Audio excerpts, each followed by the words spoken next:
Welcome sa ating munting YouTube channel.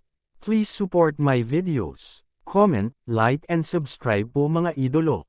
Maraming salamat po. Story present. Super Devo Uling System.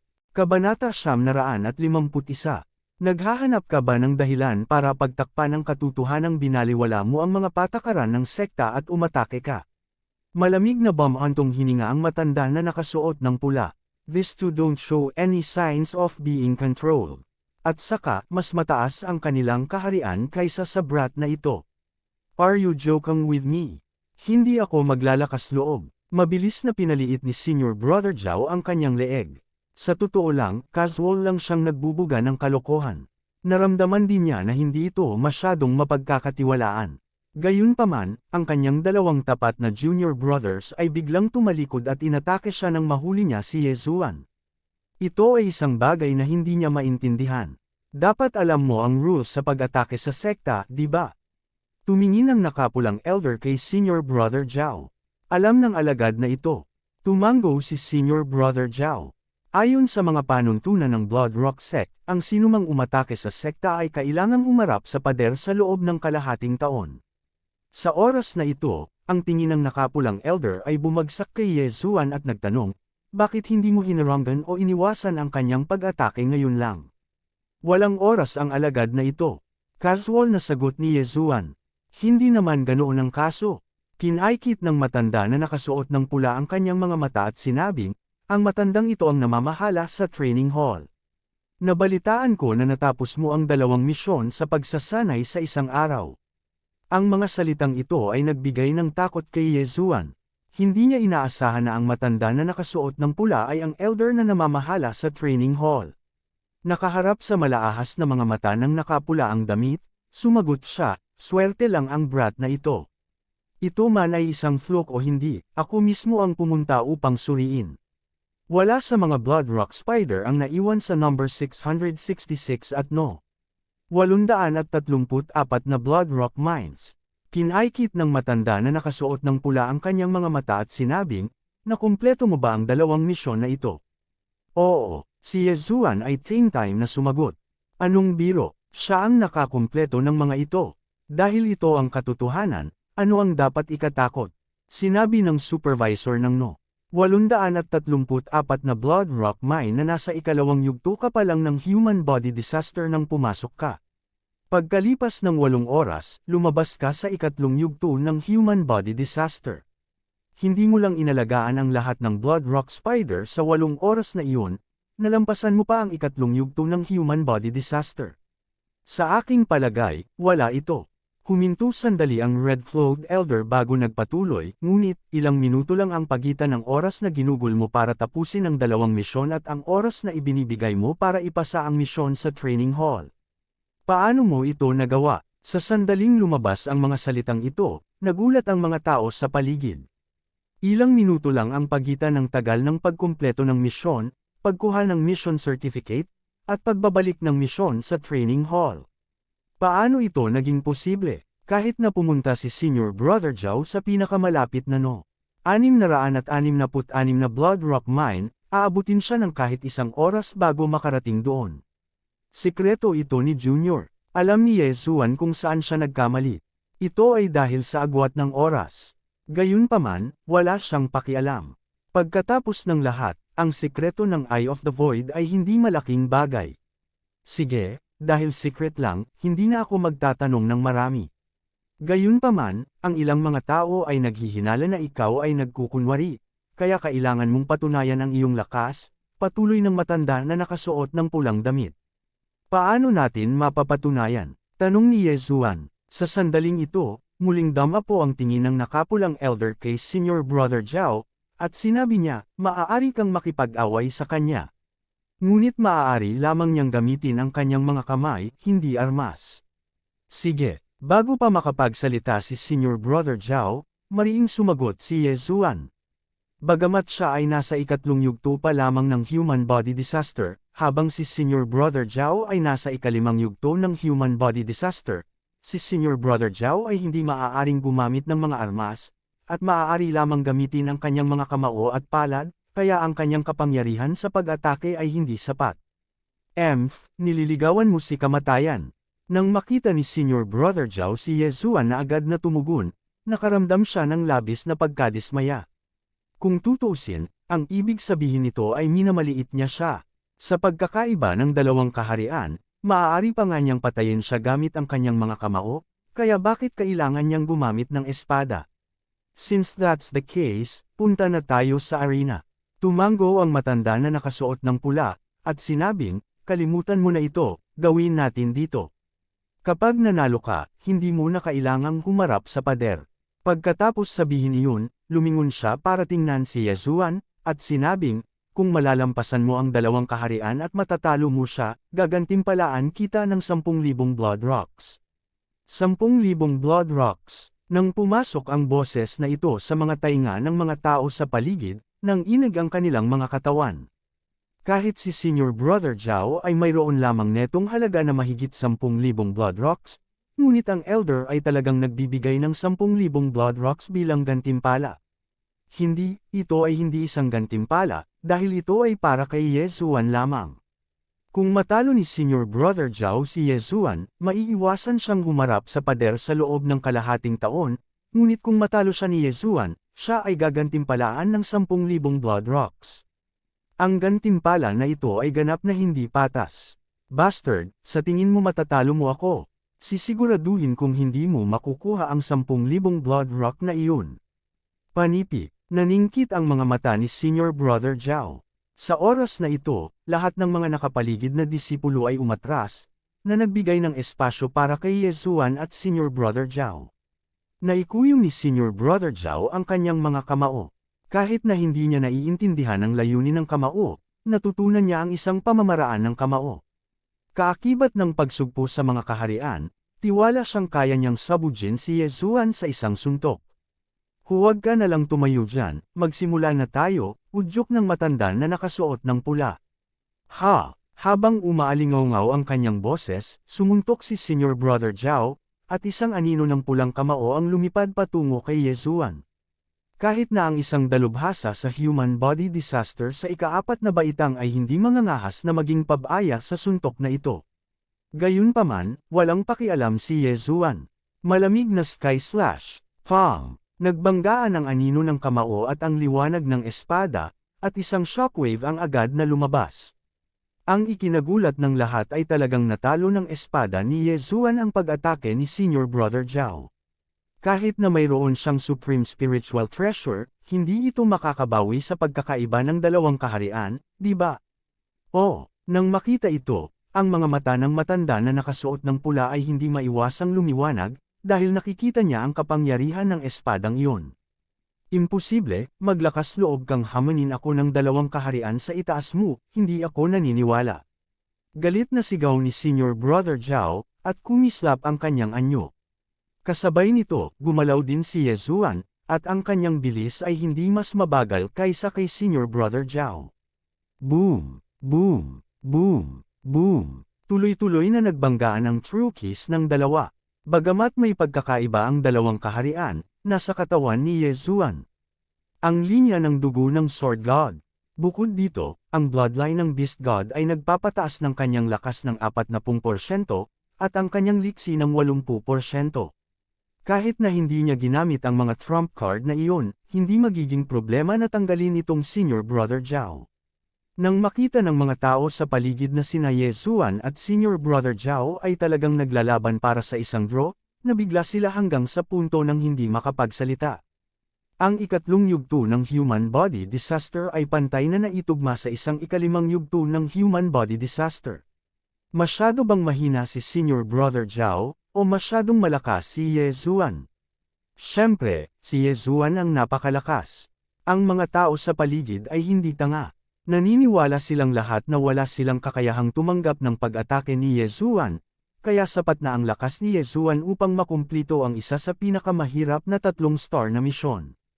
Gayunpaman, sa sandaling ito, ding! Tumaas ang proficiency level ng Cold Sky Slash. Ang kasalukuyang proficiency level ay 100%. Dumb-oble ang kapangyarihan nito. Biglang tumunog ang isang system notification, at si Yezuan ay hindi huminto sa oras, at direktang pinutol ng isang slash. Fang. Ang slash na ito ay madaling natalo ang anino ng kamao ni Senior Brother Zhao, at pagkatapos ay damapo sa kanyang katawan. Fu. Kabanata 952. Natigilan ang lahat sa tagpong ito. Talagang nagtagumpay si Yezuan sa paghamon sa isang tao na 2 antas sa itaas niya. Sa katunayan, kahit si Yezuan ay hindi inaasahan na ang kanyang Cold Sky Slash ay aabot sa 100% mastery sa oras na ito. Noon lang niya naalala na ang epekto ng Sword Comprehension Peel ay hindi pa nawawala, kaya sa ilang sandali lang, napataas na niya ang isang martial art sa 100% mastery. Hindi lamang mabilis na mauunawaan ng Sword Comprehension Peel ang Sword Force, ngunit maaari din itong mabilis na mapataas ang kahusayan ng Sword-type martial arts. Kung isasama sa bloodline ng Sword God, ang epekto ay lubos na mapapabuti. Not bad, not bad. Itinaas mo ang 70% mastery sa 100% mastery. Pinuri ng nakapulang elder si Yezuan nang hindi man lang tumitingin sa sugatang senior brother na si Zhao. Ngayon lang, ipinangako niya na hanggat nagtagumpay si Yezuan na hamunin ang isang tao ng 2 antas sa itaas niya, bibigyan niya si Yezuan ng 10,000 bloodstones. Ang mga salita ng isang ginoo ay mahirap bawiin. Anak, hindi ka masama. Narito ang 10,000 bloodstones bilang gantimpala. Binato ng matanda na nakasuot ng pulang damit ang isang napakagandang pulang bato. Nang makita ito ng lahat, nagningning ang kanilang mga mata sa katakawan. Mid-grade bloodstone. Ang piraso ng mid-grade na bloodstone ay nagkakahalaga ng higit sa 10,000 piraso ng mababang grade bloodstones. Kung ang isang piraso ng mid-grade bloodstone ay ihalo sa isang supreme spiritual treasure, ang katigasan at kapangyarihan nito ay tataas ng husto. Natanggap ni Yezuan ang mid-grade bloodstone at gumalaw ng magalang. Salamat sa gantimpala, matanda. Nakita ko na ang lakas mo. May kakayahan kang tapusin ang 2 clean-up mission sa isang araw. Huminto sandali ang nakapulang nakasuot na elder bago nagpatuloy, gusto kitang kunin bilang in-name disciple. Ano sa palagay mo? Boom! Nang sabihin ang mga salitang ito, ang mga tao sa paligid ay labis na nagulat na hindi sila makapagsalita. Si Senior Brother Zhao, na pinalipad ni Yezuan, ay yamakap sa kanyang dibdib at nagpakita ng sama ng loob. Kahit na wala siyang mga kwalifikasyon para kunin bilang alagad ng isang elder, kaya ano ang ginawa ni Yezuan? Bagamat natalo siya ni Yezuan, mayroon siyang mga paghihigpit. Kung gumamit siya ng sandata, madali niyang napatay si Yezuan. Kaya hindi siya kumbinsido. Gayunpaman, ang matanda na nakasuot ng pulang damit ay nagtatanong sa kanya ngayon, kaya hindi siya nang ahas na hamarang. Rehistradong disipulo, nagtaas ng kilay si Yezuan. Kung may gustong kunin siya bilang isang personal na alagad, hindi siya papayag. Ngunit ito ay isang rehistradong disipulo, kaya ayos lang. Minsan ay kinuha niya ang ilang tao bilang kanyang Panginoon, ngunit maliban sa Mysterious Mountain Master, wala ni isa sa kanila ang may magandang wakas. Si Zhou Kang ay nagplano laban sa kanya, ngunit sa halip ay pinatay niya. Muntik na siyang hagupitin sa kanya. Gusto rin siyang kunin ng 100 Poison Sect na si Hong bilang isang disipulo, ngunit sa huli, namatay din siya. Si Elder Hanming ng Burning Sun Hall ay tinanggap siya at si Luo Luo bilang mga disipulo, ngunit siya ay napatay sa pamamagitan ng isang hampas ng palad mula sa retirong emperador ng Royal Sacred Dynasty. Kaya, siya ay isang bit ng isang jinx. Ang sinumang tumanggap sa kanya bilang isang personal na alagad ay mamamatay. Gayunpaman, kasama ang Mountain Man na si Zuan Zong bilang isang halimbawa, nadama niya na mainam na maging isang disipulo sa pangalan. Sa tulong ng isang elder, makakalakad siya ng mas maayos sa hinaharap. Pagbati, guru, si Yezuan ay nagmamadaling kinulong ang kanyang mga kamao at sinabi, "Sige, sige. Ang pangalan ko ay Dong Xing, at ako ang namamahala sa Outer Sects Training Hall. Bagamat isa ka lamang Outer Sect Elder, mayroon ka pa ring katayuan. Kung may manggahas na guluhin ka sa hinaharap, kailangan nilang mag-isip ng 2 beses." Panipi, nakangiting sinabi ng matanda na nakasuot ng pulang damit, ang matandang ito ay nakatira sa training hall. Kung mayroon kang anumang bagay na hindi mo naiintindihan, maaari kang pumunta at hanapin ako. Isa pa, mayroon akong hugis espada na bato. Kung gusto mong intindihin, pwede kang sumama. Panipi, Maraming salamat, Guru. Nagpapasalamat na sabi ni Yezuan. Kaagad, umalis si Dongxing. Ang hugis espada na bato ay hindi gaanong mahalaga kay Yezuan, dahil naintindihan na niya ang Minute Sword Force. Siyempre, kung ito ay isang mid-level na hugis espada na bato, ito ay magiging ibang kwento. Ang isang mid-level na hugis espada na bato ay maaaring makatulong sa isang cultivator na maunawaan ang Perfect Sword Force. Pagkatapos, umalis si Yezuan sa ilalim ng naiinggit na mga tingin ng karamihan. Para naman sa nakatatandang kapatid na si Zhao, tumayo siya na may malungkot na ekspresyon. Ang kanyang dalawang alipores ay nasa ilalim ng kontrol ni Yezuan, kaya sila ay natutuwa. Ang ngiti sa kanilang mga mukha ay nagpahayag ng masamang ekspresyon sa nakatatandang kapatid na si Zhao. Brat, huwag mong isipin na wala akong magagawa sa iyo dahil lang naging alagad ka ng matanda. Galit na sigaw ni Kuya Zhao sa kanyang puso at umalis. Bagamat kalahating taon na siyang haharap sa pader, kailangan pa rin niyang pumunta sa inner sect para ipaalam sa senior guo na iyon. Young Master, okay ka lang ba? Tanong ni Luo Luo. Siyempre ayos lang ako, napakalakas ko. Tinanggap pa nga ako bilang alagad ng matanda sa labas ng sekta, sagot ni Yezuan. Ganun ba? Makapangyarihan talaga si Young Master. Nako, masyadong nakakainis yung mga yon. Para silang langaw. Mananatili na lang ako sa aking tirahan at magbubungkal. Sa loob ng ilang araw, malamang na makapasok na ako sa second-grade human body disaster. Panipi, ang boses ni Luo Luo ay puno ng hinanakit. Maliwanag, hindi niya matiis ang mga nakatatandang kapatid na lalaki na naghahanap ng dahilan para makipag-usap sa kanya. Linang ang mabuti. Pagkatapos sumagot ni Yezuan, bumalik siya sa kanyang tirahan. Ngayong naging disipulo na siya ni Dongxing, walang magtatanong sa kanyang lakas sa hinaharap. Pagdating ng oras, magagawa niya ang mga misyon ng walang mga paghihigpit. Gayunpaman, ang mga panloob na disipulo ng sekta ay magulo, ngunit hindi siya natakot. Kung sila ay maglakas loob na ipagpatuloy ang paghahanap sa kanya, hindi siya tutol na turuan sila ng leksyon. Sa labanan ngayon, hindi man lang niya ginamit ang Skyquake Sword. Hindi rin niya ginamit ang alinman sa kanyang mga trumpeta. Kung ginamit niya ang mga ito, ang nakatatandang kapatid na si Zhao ay namatay ng 100 beses. Sa oras na ito, biglang tumakbo palabas si Wei Zhenchen.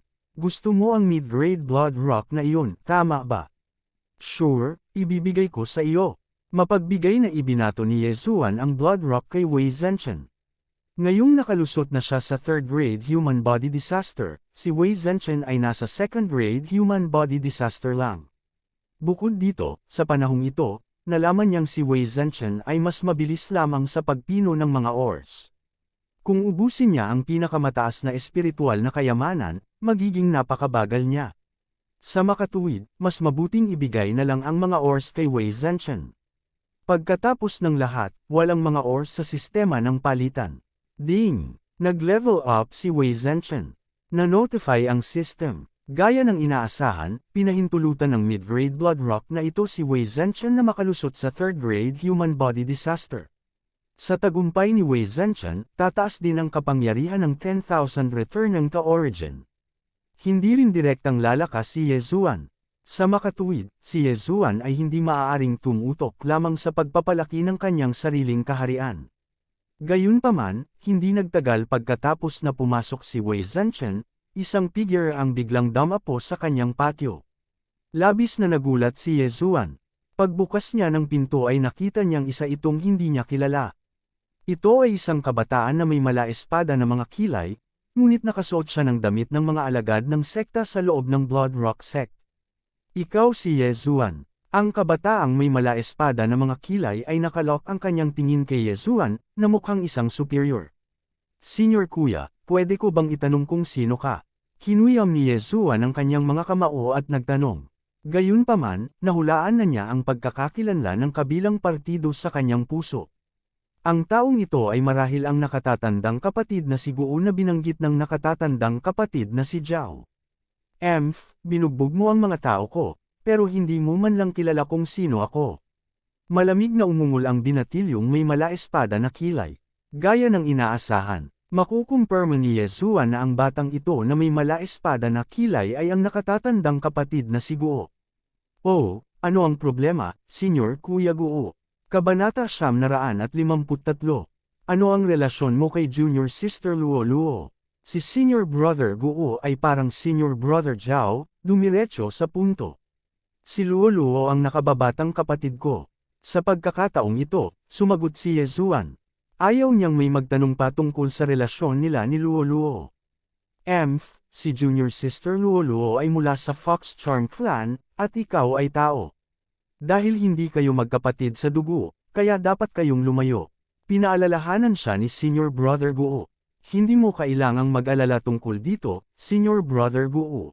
Si Yezuan ay hindi mapakali sa kanya, at direktang isinara ang pinto. Bang! Sa hindi inaasahang pagkakataon, nabasag ang pinto ng palad ni Senior Brother Guo. You have guts, you dare to ignore me. Ang mga aksyon ni Senior Brother Guo ay matagumpay na ikinagalit ni Yezuan. Sa sandaling iyon, maraming ugat ang lumabas sa noo ni Yezuan. Basura, lumayo ka sa akin, huwag mo akong pilitin na patayin ka. Sa wakas ay hindi mapigilan ni Yezuan na magmura. Minsan, kung umatras ka, ang kabilang partido ay kukuha ng isang bakuran pagkatapos mong bigyan ng 1 pulgada, kaya kailangan pa niyang magmura. Anong sabi mo? Tila narinig ni Senior Brother Guo ang pinaka-nakakatawang pangungusap sa kanyang buhay. Tinawag talaga siya ni Yezuan na basura, at sinabi pa na kung hindi siya magsisigaw, papatayin niya siya. Ito ang pinakamalaking biro sa mundo. Hahaha, isang basura ng 3 layer ng human body disaster ang gustong pumatay sa akin, ha. Hindi napigilan ni Senior Brother Guo na matawa, ngunit sa sumunod na sandali, lumubog ang kanyang mukha. Pagkatapos ng lahat, sinumpa siya ni Yezuan.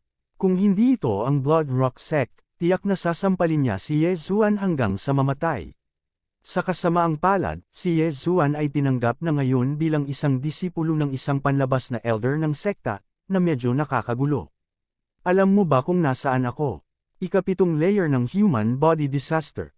Kahit magtanim ka pa ng 10 taon, natatakot akong hindi mo na maabot ang kaharian na ito.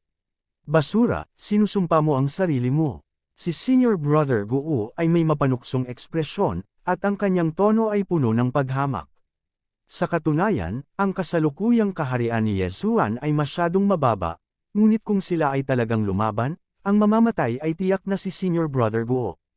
10,000 swords return to origin, sword force, iba't ibang bloodline. Sapat na ang mga salik na ito para bigyan si Yezuan ng lakas para patayin si Senior Brother Guo. Nasabi ko na sayo. Kung maglakas loob kang hanapin muli si Junior Sister Luo Luo, huwag mo akong sisihin sa pagiging walang puso. Hindi ko kailangang gawin ito ng personal. Hindi handang sayangin ni Senior Guo ang kanyang hininga kay Yezuan. Matapos iwanan ang mga salitang ito, lumutang siya. Sa sandaling ito, talagang gustong gamitin ni Yezuan ang Eye of Decomposition sa pagitan ng kanyang mga binti. Dinuraan ni Yezuan ang kanyang likod, pagkatapos ay isinara ang pinto. Bagamat sira ang pinto at may kaunting pagtagas, wala itong epekto. Gayunpaman, kailangan pa rin niyang humanap ng pagkakataong makapaghiganti para sa pagkawasak ng kanyang sekta. Sa umaga ng 2 araw, isa pang tao ang dumating sa kanyang tirahan. Junior Kuya, isang pamilyar na boses iyon. Nagulat si Yezuan sa kanyang mga mata. 2 beses na niyang narinig ang boses na ito. Pag-aari ito ng disipulo ng Blood Rock Sect na nagbigay sa kanya ng misyon sa Hall of Experience. Mabilis siyang lumabas at nagtanong, Senior Brother, may kailangan ka ba? Junior Brother, hindi ako naniwala sa iyong lakas, kaya inireport ko ito sa Elder. Patawarin mo sana ako, Junior Brother, nagkasala na sabi ng disipulo ng Blood Rock Sect. Ayos lang, bahagyang ngumiti si Yezuan. May isa pa, nais ng matanda na makita mo siya, patuloy ng alagad. Ang matanda, nagtaas ng kilay si Yezuan. Naalala niya na siya ay tinanggap bilang isang nominal na disipulo ni Elder Dongxing, na namamahala sa Hall of Experience. Naiintindihan ko. Salamat sa pagsabi sa akin, kuya. Tumango si Yezuan at dumiretso sa Hall of Experience. Nakatira si Dongxing sa likod ng Hall of Experience, kaya hinanap siya ni Yezuan. Bago siya pumasok, may naramdaman siyang figure sa looban. Yezuan, tama, pumasok ka, boses ni Dongxing ang tunog. Itinulak ni Yezuan ang pinto at pumasok. Ikaw ay naging aking nominal na disipulo. Ito ay isang proteksyon na anteng-anteng na aking napino. Maaari nitong harangan ang isang pag-atake sa ilalim ng true energy disaster at iligtas ang iyong buhay sa isang kritikal na sandali. Naghagis si Dongxing ng isang napakagandang anteng-anteng kay Yezuan. Matapos itong matanggap ni Yezuan, hindi niya maiwasang manginig. Ang pagharang sa isang pag-atake sa ilalim ng true energy disaster ay isang magandang bagay. Salamat, Guru. Taos puso siyang nagpasalamat. Kamakailan, ang Hall of Experience ay nag-update ng ilang mga misyon. Mayroong Blood Rock Spider Tide sa ilang mga minahan, at mayroong isang Blood Rock Spider King sa 6th grade human body disaster. Maaari kang pumunta at subukan ito. Sabi ni Dongxing at inihagis ang isang scroll, hindi pa nailalabas ang misyon na ito, kaya hindi lang isang tao ang gumagawa nito. May iba pang mga panlabas na disipulo. May mga tao na ang pumunta doon kahapon. Binuksan ni Yezuan ang scroll at nakitang may humigit kumulang 4,000 Blood Rock Spider sa Blood Rock Mine.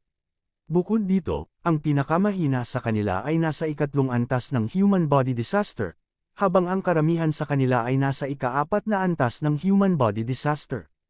Ang hirap ng misyon na ito ay marahil 10 o 20 beses kaysa sa nakaraang 3 star na misyon.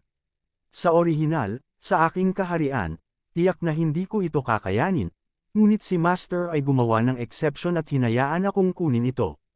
Sa pagkakataong ito, baka makalusot ako sa 4th grade human body disaster. Panipi, napaisip si Yezuan. Ang 4th grade human body disaster ay ang pinakamababa, at maaaring maabot pa niya ang 5th grade human body disaster. Pagkatapos ng lahat, mayroon pa ring Blood Rock Spider King sa 6th grade human body disaster. Kung maibabalik mo ang bangkay ng Blood Rock Spider King, tatanggapin kita bilang direktang disipulo ko, muling sabi ni Dongxing. Sa katunayan, ayaw ni Yezuan na maging isang direktang disipulo, dahil mayroon siyang katangian ng pagpigil sa kanyang Panginoon. Gayunpaman, itong Blood Rock Spider King sa 6th grade human body disaster ay isang bagay na kailangan niyang patayin. Sige, pupunta na ako. Tumango si Yezuan at agad na umalis. Ito ay isang napakabihirang pagkakataon. Pagkatapos ng lahat, ang misyon na ito ay nangangailangan ng hindi bababa sa isang 6 na bituin na misyon, at siya ay nasa 3rd grade human body disaster, kaya maaari lamang siyang tumanggap ng isang 4-star na misyon sa karamihan. Iyon lang. Ang ika-6 na yugto ng Human Body Disaster Bloodstone Spider King ay nasa Blood Rock Mine 0.444. Hindi ito magandang numero, ngunit hindi ito pinansin ni Yezuan. Ang Blood Rock Spider King na ito ay napakalakas, at ito ay lubhang mapanganib sa ibaba. Sa makatuwid, tinansya ni Yezuan na may ilang mga disipulo sa 5th grade Human Body Disaster o 6th grade Human Body Disaster na darating sa oras na ito. Para sa kapakanan ng pag-level up, kailangan niyang gamitin ng husto ang kanyang oras. Itong mine number 444 ay medyo malayo, kaya sa pagkakataong ito, mahigit kalahating araw ang ginugol ni Yezuan para makarating. Gayunpaman, sa oras na ito, mayroon ng isang dagat ng mga tao dito. Hindi na siya hinintay na makalapit, may sumigaw sa kanya, "Junior brother, dumating ka sa tamang oras. Kulang pa ng isang tao ang team natin." Tumingin si Yezuan at nalaman na ang mga taong ito ay bumababa ng magkakagrupo, na may hindi bababa sa 3 tao sa bawat grupo. Kabanata 954. F***, nasa ikatlong yugto ka pa lang ng human body disaster. Anong ginagawa mo dito? Magwala ka. Nang marinig ito, mariing pinandilatan siya ni Yezuan.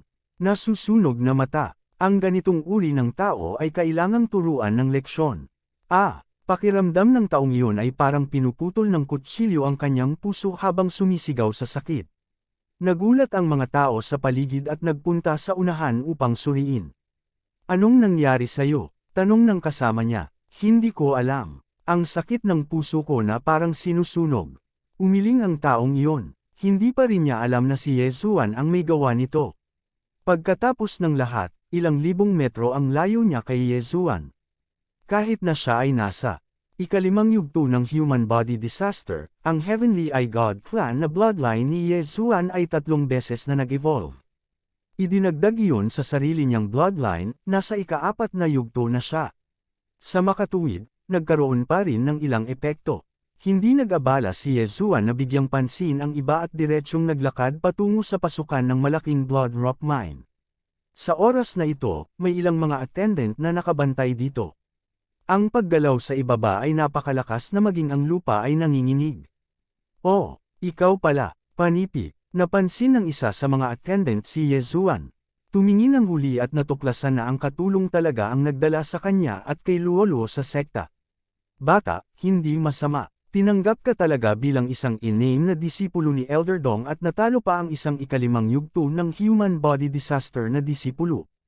Mayroon kang mga kwalifikasyon upang bumaba." Ngumiti ang attendant. "Maraming salamat sa papuri ni Lord Attendant."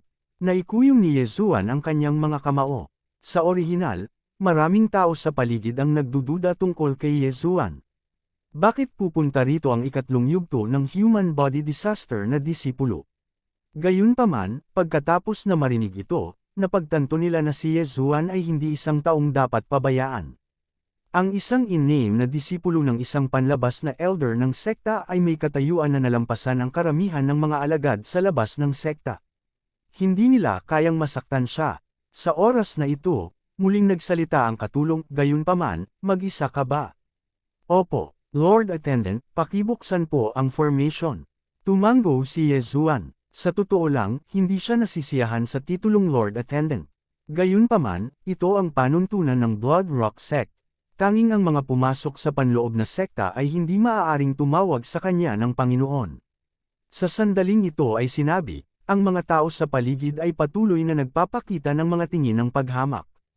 Kahit na ang ika-6 na yugto ng Human Body Disaster na disipulo ay hindi maglalakas loob na bumaba ng mag-isa, at si Yezuan ay nasa ika-3 yugto pa lamang ng Human Body Disaster, kaya ito ay nagpapadala lamang sa kanyang sarili sa kanyang kamatayan.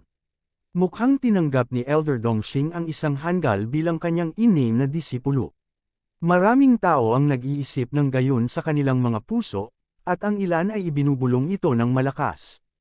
Ang mga salitang ito ay natural na nahulog sa pandinig ni Yezuan. Gayunpaman, hindi mapakali si Yezuan sa kanila. Half-day late na siya. Kung hindi siya pumasok ngayon, ano ang gagawin niya kung mapatay ang Bloody Rock Spider? Sige, hindi na nagsalita pa ang deacon at agad na binuksan ang array. Agad na tumalon si Yezuan. Nanlaki din ang mga mata ng mga tao sa paligid. Hindi nila inaasahan na talagang bababa si Yezuan. Nililigawan niya si kamatayan. Nililigawan niya talaga si kamatayan. Sa sandaling ito, sumugod na si Yezuan at mabilis na bumababa. Ang Blood Rock Spider sa bakana ng minahan ay naalis na ng mga taong nakapasok noon, kaya hindi nakatagpo si Yezuan ni isang Blood Rock Spider. "Papa," bumagsak si Yezuan sa lupa at nakaramdam ng ilang sandali. Walang kahit isang tao sa paligid, ni isang Blood Rock Spider. Medyo may kaunting mga sandang daan sa kalsada, ngunit hindi mahalaga. Sa makatuwid, si Yezuan ay random na nakahanap ng mine tunnel at pumasok. Dagandong. Tuloy-tuloy na umalangaw ang mga dagandong sa Blood Rock Mine. Ito ang mga tunog ng mga disipulo ng Blood Rock Sect na nakikipaglaban sa mga Blood Rock Spider. Medyo malaki ang minahan na ito.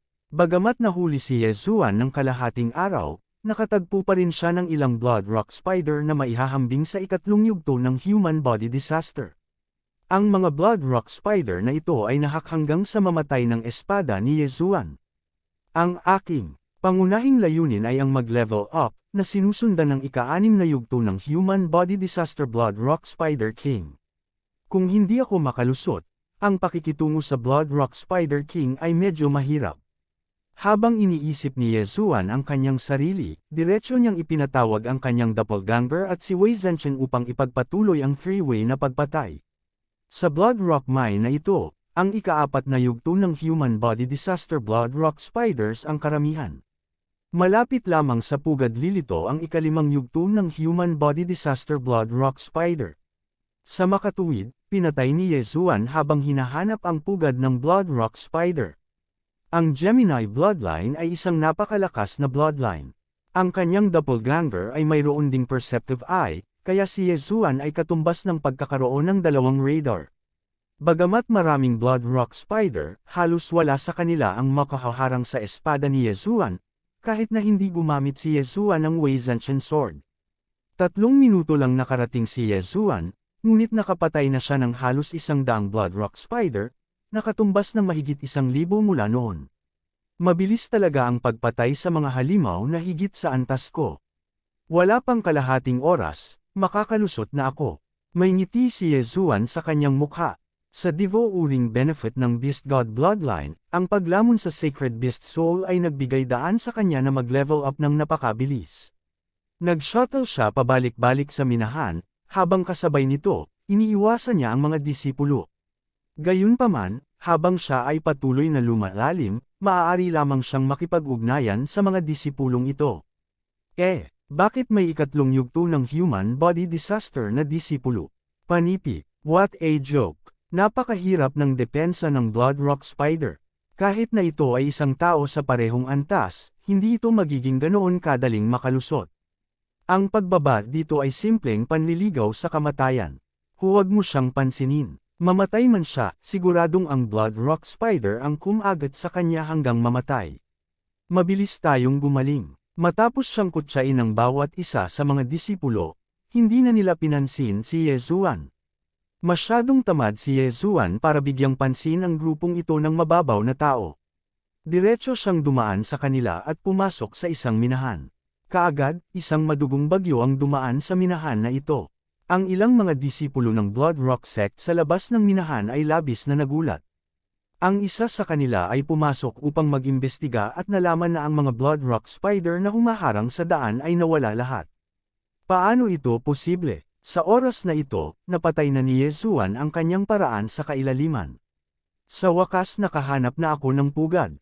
Mukhang ang swerte ko. Kinaikit ni Yezuan ang kanyang mga mata. Umaasa sa kanyang Eye of Perception, natagpuan niya ang pugad ng Blood Rock Spider sa kanyang harapan mismo. Bagamat okupado ang minahan na ito, mayroon pa ring ilang Blood Rock Spider sa minahan. Karamihan sa kanila ay mananatili sa kanilang mga pugad.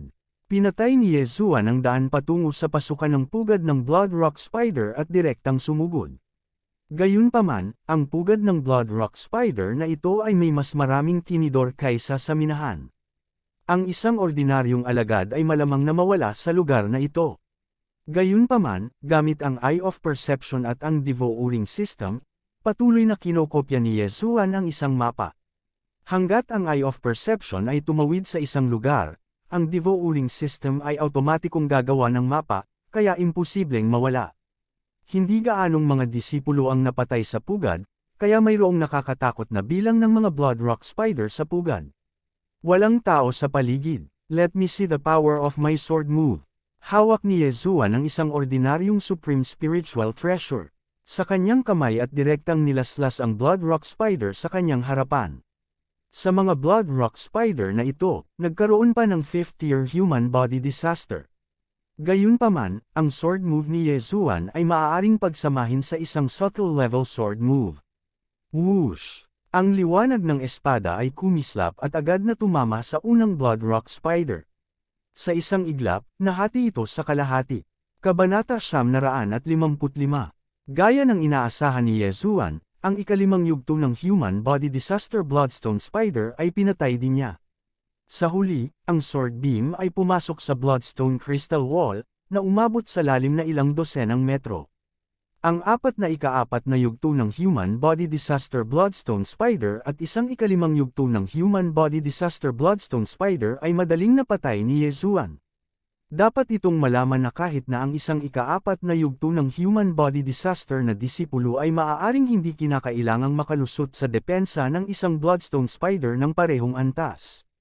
Ngunit ang ikatlong yugto ng human body disaster na si Yezuan ay pumatay ng 5 Bloodstone Spider gamit ang isang espada. Ito ang kapangyarihan ng kanyang aura ng espada. Kung makakalusot ako sa ika-4 na yugto ng human body disaster at magtagumpay sa aking palihim na pag-atake, kahit isang ika-7 yugto ng human body disaster inner disciple ay papatayin ko. Bahagyang tumaas ang sulok ng bibig ni Yezuan, biglang tumaas ang kanyang kumpiyansa. 2 buwan pa lang ang nakalipas mula nung pumasok siya sa Bloodstone Sect, ngunit lumaki na siya mula sa isang alagad ng serbisyo tungo sa isang henyo na kayang talunin ang isang panloob na disipulo. Tiyak na makapasok siya sa mga mata ng isang inner disciple. Sa oras na iyon, hindi siya magkukulang sa mga mapagkukunan ng pagtatanim at makakatipid ng maraming oras. Sa pag-iisip nito, nagpatuloy siya sa mas malalim na pagpasok sa kuweba. Sa suporta ng iba't ibang bloodline, ang bilis ni Yezuan ay napakabilis. Kahit na ang pinakamalakas na grupo sa Bloodstone Mine ay hindi maihahambing sa kanya. 100, 200, 300. Sa kuweba, mayroong malaking bilang ng mga Bloodstone Spider, at ang record ng labanan ni Yezuan ay patuloy na tumataas. Sa wakas, pagkatapos niyang mapatay ang 500 sa kanila, narinig niya ang abiso ng system. Ding! Nakarating na ang host sa ika-4 na yugto ng human body disaster. Sabi ng system notification, ngayon, ang lakas ni Yezuan ay masasabing ang Panginoon ng mga panlabas na disipulo. Walang sino man ang makahaharang ng kahit isang espada niya. Ang kulang sa kanya ngayon ay ang kanyang kaharian, ngunit kung hindi niya matamaan ang kanyang kalaban, wala itong silbi kahit gaano pa kalakas ang kanyang attack power. Nagpatuloy si Yezuan sa paglalim. Dahil nakalusot na siya sa ika-4 na yugto ng human body disaster, ang una niyang target ay ang Bloodstone Spider King. Ang ika-6 na yugto ng Human Body Disaster Bloodstone Spider King ay nagkakahalaga ng higit sa kabuuan ng lahat ng iba pang Bloodstone Spider. Gayunpaman, hindi pa rin niya alam ang lokasyon ng Bloodstone Spider King, kaya kailangan niyang hanapin ito. Ngayong naintindihan na niya ang puwersa ng espada, maaari na siyang tumagos sa dalawang lagusan sa pamamagitan lamang ng ilang mga hampas. Hanggat maaari niyang mabutas ang mga ito, ang kanyang Eye of Perception ay makakasunod. Mayroong ilang mga ika-5 yugto ng Human Body Disaster Bloodstone Spider sa pugad, at masaya si Yezuan sa pagpatay sa kanila. Kahit na hindi niya mahanap ang Bloodstone Spider King, masisiyahan si Yezuan. Gayunpaman, tulad ng kanyang paggalugad, ang buong pugad ng Blood Rock Spider ay biglang yumunig ng malakas. Anong nangyari? Labis na nagulat si Yezuan. Ito ang pinakamalaking kaguluhan na nakita niya, kahit na ang Bloodstone Spider King ay hindi maaaring magdulot ng ganoong kaguluhan. Isang bagay na malaki, nagtaas ng kilay si Yezuan. Tila may isang bagay sa ilalim ng lupa na kahit ang Bloodstone Sect Elder ay hindi natuklasan. Mukhang kailangan niyang mag-ingat, kinailangan niyang i-reserve ang ilan sa kanyang kapangyarihan sa mata para buksan ang Void Gate. Ang malaking kaguluhan na ito ay tumigil pagkaraan ng ilang sandali, at si Yezuan ay patuloy na lumalim. Hindi nagtagal pagkatapos ng kaguluhang iyon, natagpuan niya ang unang batch ng mga disipulo na pumasok sa pugad ng Blood Rock Spider. Hindi mahina ang aura nitong batch ng mga disipulo. Mayroong 3 pang-6 na yugto na mga disipulo ng Human Body Disaster, at 7 ika-5 yugto na mga disipulo ng Human Body Disaster. Actually may 3 6th stage Human Body Disaster Disciples. Mukhang nahanap na nila ang Bloodstone Spider King. Hulaan ni Yezuan sa kanyang puso, at pagkatapos ay sumugod.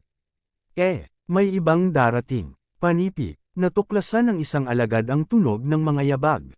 Nang lumingon siya, nakita niya si Yezuan na naglalakad palabas ng isa sa mga tunnel.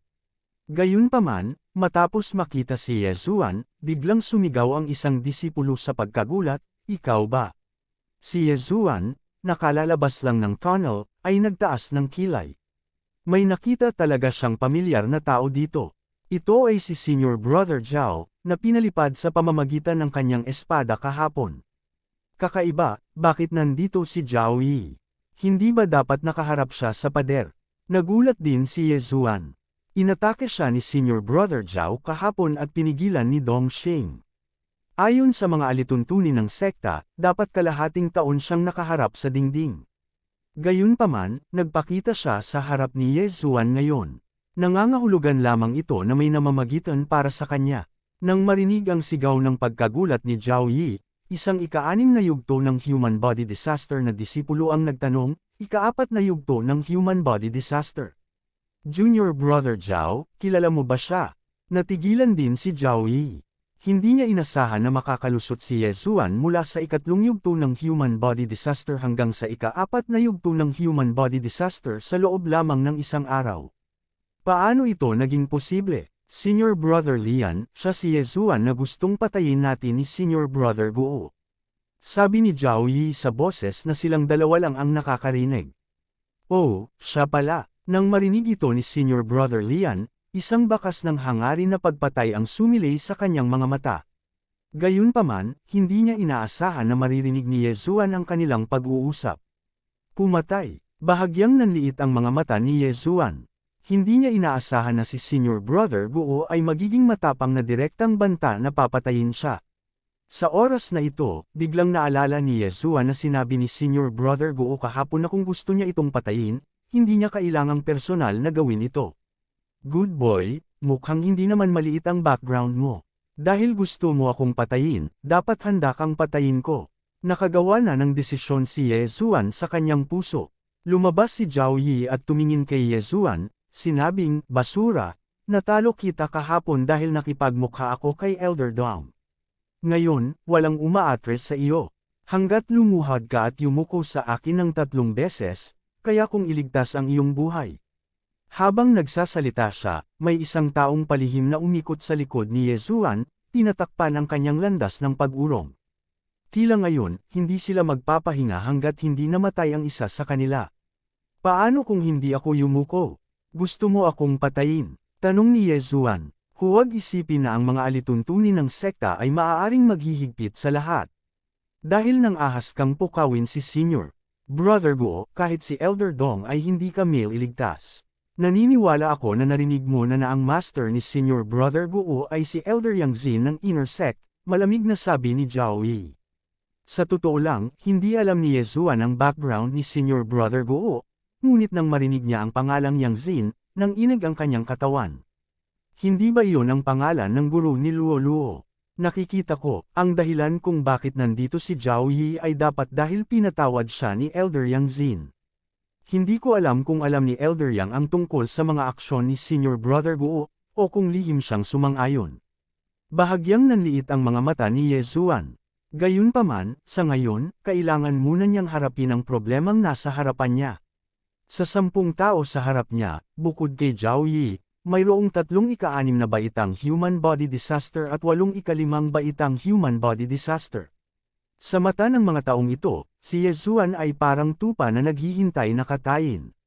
Gayunpaman, dahil gusto ng mga taong ito na baliwalain ang mga alituntunin ng sekta at patayin siya, hindi na niya kailangang mga tuwiran sa kanila.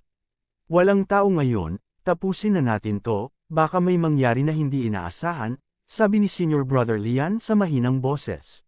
Sige, nang marinig ito, agad na naglabas ng sandata si Zhao Yi. Bagamat natalo siya kay Yezuan kahapon, hindi siya sanay sa fist techniques, kaya naman natalo siya. Ngayon, ipaghihiganti niya ang kanyang kahihiyan.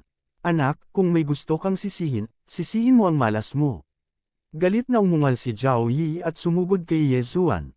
Sa isang kisap mata ng mahabang espada sa kanyang kamay, isang sinag ng espada ang kumislap at dumating sa harap ni Yezuan sa isang kisap mata.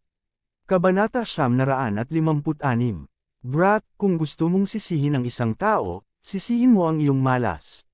Galit na umungal si Zhao Yi at sumugod kay Yezuan. Sa isang kisap mata ng kanyang espada, isang sinag ng espada ang kumislap at dumating sa harap ni Yezuan sa isang kisap mata. Ang atake ng espada na ito ay hindi bababa sa 3 beses na mas malakas kaysa sa kanyang diskarte sa kamao mula kahapon. Gayunpaman, si Yezuan ay katulad ng kahapon, kalmado at masigla.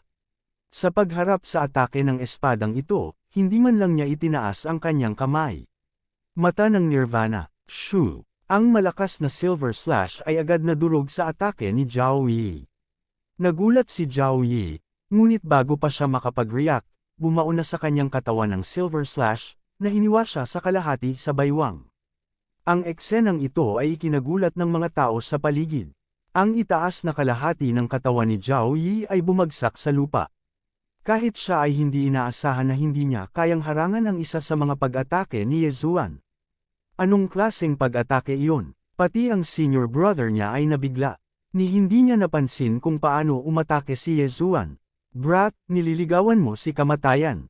Sa oras na ito, biglang umungal ang isang ika-6 na layer na disipulo ng human body disaster at sumugod kay Yezuan. Sa hindi inaasahang pagkakataon, lumingon si Yezuan at pinandilatan siya. Mata ng Nirvana, Eye of Dissection. Isang pilak na hiwa ang tumagos sa hangin at dumurog sa kanyang atake, na sinundan ng 2 dissection ray na tumama sa kanyang dibdib. Sa isang iglap, bumagsak ang kanyang dibdib na parang buhangin. Wala pang isang segundo, nahati ang kanyang puso sa hindi mabilang na maliliit na butil. Masyadong masama ang kombinasyon ng Eye of Nirvana at Eye of Dissection. Karamihan sa mga tao ay mapapansin lamang ang Eye of Nirvana at hindi ang walang anyo na Eye of Dissection. Hindi nagtagal, ang mga panloob na organo ng ika-6 na layer ng human body disaster na disipulo ay ganap na nahiwa ng Eye of Dissection. Walang laman, ang buong katawan niya, na parabang nabaril ito ng laser beam. Dahil pinatay niya siya, hindi na binalak ni Yezuan na mag-aksaya pa ng mga salita. Dahil walang tao dito, walang ika-12 tao na makakaalam. Sa makatuwid, si Yezuan ay masyadong tamad na gamitin ang Eye of Control. Shoo, shoo, shoo. Ang senior brother Lian na iyon at ang isa pang 6th grade human body disaster expert ay halos mamatay na sa takot habang sila ay umuungal. Bilis, patayin mo siya.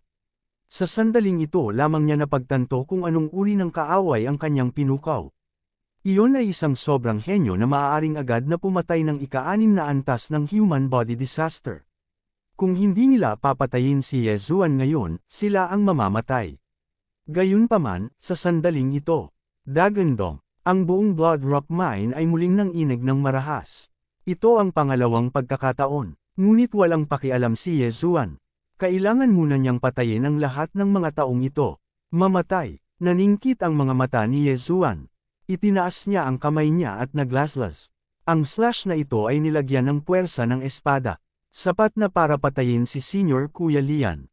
Gayunpaman, sa sandaling ito, boom! Ang kisame ay biglang sumabog, at pagkatapos ay isang malaking bagay ang nabasag sa lupa, na puwersa ang hamarang sa espada.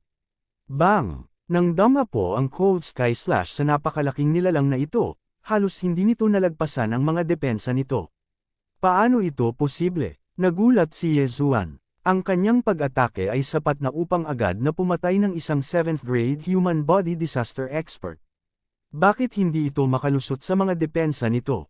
Itinuon niya ang kanyang mga mata at natuklasan na ang napakalaking nilalang na ito ay tila isang binti na naka-embed sa Blood Rock. At sa ilalim nitong binti, may bangkay. Ito ay si Zhao Yi, na naputol sa kalahati ng Eye of Nirvana ni Yezuan. Dahil natapakan ng paa na ito, si Zhao Yi ay agad na namatay sa trahedya. Bago pa makapag-react ang mga tao, nagsimulang mag-crack ang kisame, at patuloy na bumagsak ang mga bato. Hindi maganda, guguho ang lugar na ito. Malaki ang pagbabago sa ekspresyon ni Yezuan. Bagamat hindi niya alam kung ano ang sumpa na bagay na ito, naunawaan niya na tiyak na napakalakas ng sinumpaang bagay na ito. Higit sa lahat, si Senior Brother Lian at ang iba pa ay naharang ng binti na ito, kaya hindi niya sila mapatay. Dagandong, ang mga malalaking bato ay patuloy na nahuhulog mula sa kisame. Ang Blood Rock Mine na ito ay may mas mataas na grado, kaya ang Blood Rock Crystal Wall ay napakatigas. Maging si Senior Brother Lian ay hindi maputol ito sa kalahati. Kaya naman, mabilis na sumugod si Senior Brother Lian at ang iba pa sa minahan. Damn it! Galit na nagmura si Yezuan. Handa siyang patayin si Senior Brother Lian at ang iba pa, ngunit sino ang nakakaalam na ang paa na ito ay biglang tatapakan sila, na nakakagambala sa kanyang plano. Saktong sasabog na siya sa galit. Isang system notification ang tumunog. Ding! Nag-trigger ang host ng random mission, Kill the Blood Rock Giant. Ang pagkumpleto ay magreresulta sa isang devour point. Dahil sa system notification na ito, napahinto si Yezuan, na aalis na sana. Isang random na misyon. Bakit ito lilito sa oras na ito? Nang tumapak ang malaking paa sa kanila, nahulaan ni Yezuan na ito ay isang higanti. Ngunit kahit siya, na nakaintindi sa Sword Force, ay halos hindi makalusot sa depensa nitong Blood Rock Giant. Paano niya mapapatay itong Blood Rock Giant? Mamaya na niya iisipin ang problemang ito. Megatron, si Yezuan ay walang masyadong pakialam. Direkta niyang tinawag si Megatron at inatake ang higanteng binti na hindi bababa sa 10 metro ang diametro. Buong mastery ng Cold Sky Slash, Microscopic Sword, Force, at Sword God Bloodline. Bang! Sa pagkakataong ito, ang pag-atake ay mas malakas kaysa dati, ngunit maaari lamang itong tumagos ng 1 o 2 metro. Anong malakas na depensa? Nilunok ni Yezuan ang kanyang laway. Mukhang hindi ganoon kadaling makuha ang DevR points. Gayunpaman, mayroon pa rin siyang ultimate move, na Ancestral Converging Swords. Ngunit hindi ito isang angkop na lugar para gamitin ito. Bukod dito, ang Blood Rock Giant na ito ay nagsiwalat lamang ng kalahati ng kanyang guya. Bakit niya gagamitin ang ultimate move niya para putulin ang binti nito? Bitik. Sa sandaling ito, biglang itinaas ng Blood Rock Giant ang paa nito at akmang aakyat. Mabilis na ipinagpatuloy ni Yezuan ang pag-atake. Hindi na siya nag-abalang habulin si Senior Kuya Lian at ang iba pa. Tutal nagkalat at nakatakas sila kaya hindi naging madali ang paghabol sa kanila. Ang mga DevR point ay mas mahalaga. Ang Blood Rock Giant na ito ay malamang na natutulog sa Blood Rock Mine na ito. Gayunpaman, nang pumasok ang mga disipulo ng Blood Rock Sect upang patayin ang Blood Rock Spider, ang kaguluhan ang gumising dito. Ang kaguluhan kanina ay malamang na sanhi ng Blood Rock Giant na ito. Sumunod si Yezuan sa likod nitong Blood Rock Giant at patuloy na umaatake.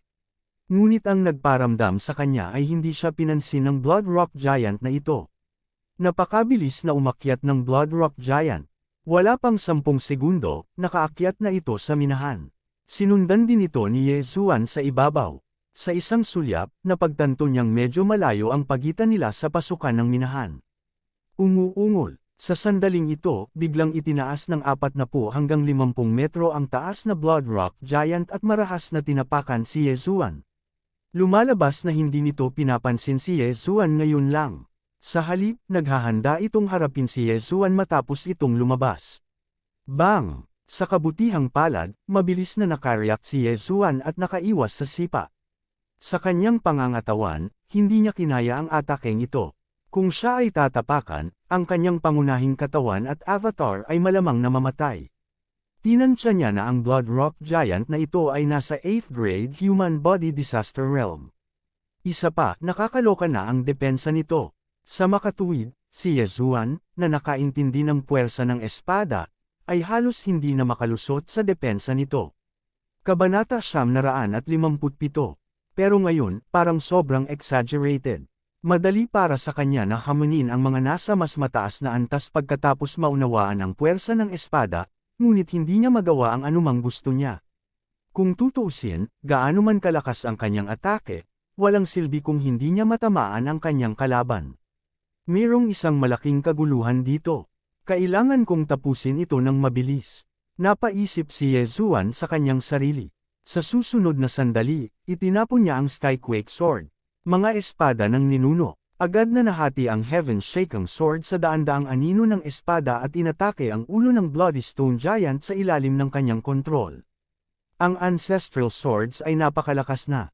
Bilang karagdagan, naiintindihan ni Yezuan ang puwersa ng espada, kaya madali niyang pinutol ang ulo ng Bloody Stone Giant. Such power! Nasa akin na ang devouring point. Matapos makita ang eksenang ito, bahagyang kumulubot ang mga sulok ng bibig ni Yezuan. Gayunpaman, ang abiso na inaasahan niya ay hindi tumunog. Iyon ay dahil nakakagalaw pa ang Bloody Stone Giant. Bang! Muli itong nagpadyak pababa. Nagmamadali itong iniwasan ni Yezuan. Pumutok ang ulo nito, pero buhay pa rin. Ang puso ba nito ang mahina? Itinaas ni Yezuan ang kanyang kilay at nagmamadaling kinokontrol ang daan-daang Skyquake Swords para salakayin ang puso ng Bloody Stone Giant.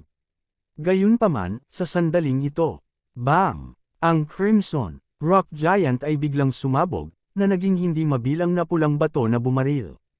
Ano? Nagulat si Yezuan. Bakit ito nagwasak sa sarili tulad ng Green Source Giant sa Tianshui Continent? Gayunpaman, sa Eye of Perception at Eye of Revelation, may nakita siyang kakaiba. Lumipad sa malayo ang bagay na iyon matapos tamaan ng malakas na impact. Agad itong hinabol ni Yezuan. Nakita niya na ito ay isang maliit na pulang higanti, na marahil ang kahinaan ng Crimson Stone Giant. Sa madaling salita, ang Bloody Stone Giant ay isang set lamang ng armor, at ang maliit na pulang higanti ay nakasuot lamang ng isang set ng armor. Dahil sa suot nitong set ng armor kaya napakalakas ng depensa ng armor. Mabilis na lumipad ang maliit na pulang higanti. Kahit na mabilis na nag-react si Yezuan, malayo pa rin siya rito. Hindi lang iyon, nagpadala rin si Wei Zhenchen ng ilang impormasyon kay Yezuan. Tulad ng inaasahan, ang maliit na pulang higanti ay ang core. Ito ang tunay na Bloody Stone Giant. Sigurado si Yezuan, si Wei Zhenchen ay isang Earth Monarch, kaya mayroon siyang espesyal na pakiramdam para sa mga ores. Sa makatuwid, hanggat ang Crimson Rock Giant ay hindi masyadong malayo kay Yezuan, mahahanap ito ni Wei Zhenchen. Hindi nagtagal, umalis ang Crimson Rock Giant sa larangan ng pangitain ni Yezuan. Maging ang Eye of Perception ay hindi na ito ma-detect. Sa kabutihang palad, kaya pa rin ni Wei Zhenchen. Nag-transform siya bilang isang lumilipad na bangka at binuhat si Yezuan sa pagtugis. Sa pagkakataong ito, ang swerte ni Yezuan ay wala sa mga chart. Hindi lamang siya nakatanggap ng random mission, ngunit kung nagawa niyang patayin ang Crimson Rock Giant, maaaring makalusot din si Wei Zhenchen. Sa makatuwid, determinado siyang makuha ang Bloody Stone Giant. Bagamat ang Crimson Rock Giant ay wala kahit saan, ito ay tuluyang mapunta sa lupa. Binuhat ni Wei Zhenchen si Yezuan sa loob ng buong 10 minuto bago tuluyang lumapag sa lupa. Anong nangyayari dito ba sa paligid? Tanong ni Yezuan. Gayunpaman, nang maunawaan ni Yezuan ang intensyon ni Wei Zhenchen, walang magawa siyang nagsabi, ano? Nawala mo ito. Ang Crimson Rock Giant ay nauugnay sa Devouring Point. Kung hindi niya nakumpleto ang random mission, mawawala ang Devouring Point. Hindi, hanapin mo. Dapat mahanap mo. Agad na tinawag ni Yezuan ang kanyang clone at nagsimula ng paghahanap ng carpet. Siya ay lalabas para sa Devouring Point. Pagkatapos ng lahat, pinabayaan niya si Senior Brother Lian at ang iba pa. Kung hindi niya nakumpleto ang random mission, siya ay matatalo. Sa makatuwid, kailangan niyang hanapin ang Crimson Rock Giant, kahit na umabot ito sa kanya ng isang buong araw. Ang kanyang pangunahing katawan, ang clone, at si Wei Zhenchen ay magkasamang naghanap, ngunit hindi nila alam kung kailan nila ito makikita. Gayunpaman, kahit si Wei Zhenchen ay nawala ang kanyang pakiramdam tungkol dito, kaya napakahirap na hanapin ito. Hindi ko hahayaang masayang ang isang Devouring Point ng ganito. Hindi handang sumuko si Yezuan. Sinimulan niya ang paghahanap ng carpet na tumagal ng buong kalahating oras. Gayunpaman, nang malapit na siyang sumuko, Little Tian, nahanap mo na. Nagtaas ng kilay si Yezuan. Matapos matanggap ang sagot ni Wei Zhenchen, mabilis siyang lumipad. Nahanap niya talaga. Kaagad, siya at ang kanyang clone ay nagmamadaling lumapit. Makalipas ang kalahating minuto, si Wei Zhenchen ay naging isang ibon at nakatayo sa isang sanga. Nang makita niya si Yezuan, agad niyang ikinapak ang kanyang mga pakpak at lumipad patungo sa bundok. Sinasabi mo na ang Crimson Rock Giant ay nasa bulubunduking ito. Tanong ni Yezuan. Mataimtim na tumanggaw si Wei Zhenchen. Sige, pasok na tayo. Agad na binago ni Yezuan si Wei Zhenchen sa Sky Shocker Sword at pumasok. Napakalaki ng bulubundukin, at mayroong ilang Supreme Saint Beast. Gayunpaman, hindi sila banta kay Yezuan. Sa pangunguna ni Wei Zhenchen, talagang natagpuan ni Yezuan ang Crimson Rock Giant. Sa sandaling iyon, ang Crimson Rock Giant ay lumiit sa isang malaking bato. Kung hindi dahil sa maliwanag na kulay nito, walang makakapansin ito. Kaya pala nagtago dito. Nililigawan mo si kamatayan. Agad na tinawag ni Yezuan ang kanyang clone at nilaslas ang malaking bato. Bang! Bang! Ang mga pag-atake ng orihinal na katawan at clone ni Yezuan ay sabay na damapo sa pulang bato. Sa isang iglap, nabasag ang pulang bato. Ano? Nang makita ito, nagulat si Yezuan. Napagtanto niya na ang malaking pulang bato ay wala. Hindi ito ang Crimson Rock Giant. Hindi maganda. Biglang nagdilim ang mukha ni Yezuan. Nang sumabog ang malaking pulang bato, nagulat si Yezuan. Biglang, isang pulang figure ang lumabas mula sa ilalim ng malaking pulang bato at sumugod patungo kay Yezuan. Ang pulang figure ay hindi gaanong naiiba sa isang tao, ngunit ang kanyang bilis ay napakabilis. Siya ay hindi bababa sa isang 7th grade human body disaster. Ang eksenang ito ay biglang nangyari kaya hindi nakapag-react si Yezuan sa oras. Kung matamaan siya ng kamao ng pulang figure, kahit siya ay mamamatay. Dahil nagamit na niya ang 10,000 ancestral swords, hindi niya magagamit ang spiritual sword array. Sa kabutihang palad, mayroon pa ring paraan si Yezuan na Nagel iligtas buhay. Protective Medallion. Ibinalik ni Yezuan ang kanyang kaliwang kamay at biglang lumitaw ang isang medalyon dito. Ito ang protection medallion na ibinigay sa kanya ng kanyang amo, si Dongxing, upang protektahan ang kanyang buhay. Mabilis niyang ibinuhos dito ang kanyang true energy. Sa susunod na sandali, ang protection na medallion ay kuminang ng maliwanag, na bumubuo ng isang true energy shield na bumalot kay Yezuan. Bang! Dama po ang kamao ng pulang figure sa kalasag ng true energy. Sapat na ang suntok na ito para makabasag ng ulo ng isang martial artist sa ibaba ng 7th grade human body disaster. Gayunpaman, ang protection medallion na ito ay maaaring makatiis sa mga pag-atake sa ibaba ng true energy disaster, kaya hindi ito isang problema. Malapit na iyon. Kaya ang malaking batong iyon ay nakasuot din ng sandata. Ito ay isang daye para maakit ang aking atensyon. Nilunok ni Yezuan ang kanyang laway. Buti na lang at nasa kanya ang protective medallion sa pagkakataong ito. Kung hindi, ito ay isang trahedya. Ang kanyang orihinal na katawan ay maaaring namatay. You dare to sneak attack me. Mamatay. Kabanata 958. Malamig na sky slash. Malamig na sky slash. Mata ng Nirvana. Mata ng Nirvana. Lahat ng apat na pag-atake ay damapo sa Crimson Rock Giant, na nabasag ito sa isang iglap. Ding! Natapos na ng host ang misyon ng pagpatay sa Crimson Rock Giant. Isang DevR point ang nakuha. Sa wakas ay tumunog ang notification ng system. Makukumpirma na ni Yezuan na patay na ang Crimson Rock Giant. Sa oras na ito, bumalik si Wei Zhenchen sa kanyang tunay na anyo at pumunta upang lamunin ang durog na katawan ng Crimson Rock Giant. Ang malaking armor sa labas ng minahan at ang malaking bato na nabasag ni Yezuan ay armor lamang ng Crimson Rock Giant, kaya hindi gaanong halaga ang mga ito. Ang nabasag na katawan ay ang katawan ng Crimson Rock Giant. Matapos kainin ni Wei Zhenchen ang lahat ng pulang fragment, narinig ni Yezuan ang isa pang abiso, ding!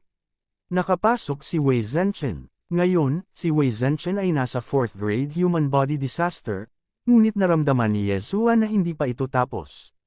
Mabilis ang bilis ng pagpino ni Wei Zhenchen, ngunit hindi ito sapat na mabilis. Para pinuhin ang napakalakas na mineral sa loob ng ilang paghinga. Oo naman, wala pang isang minuto, muling tumunog ang notification ng system.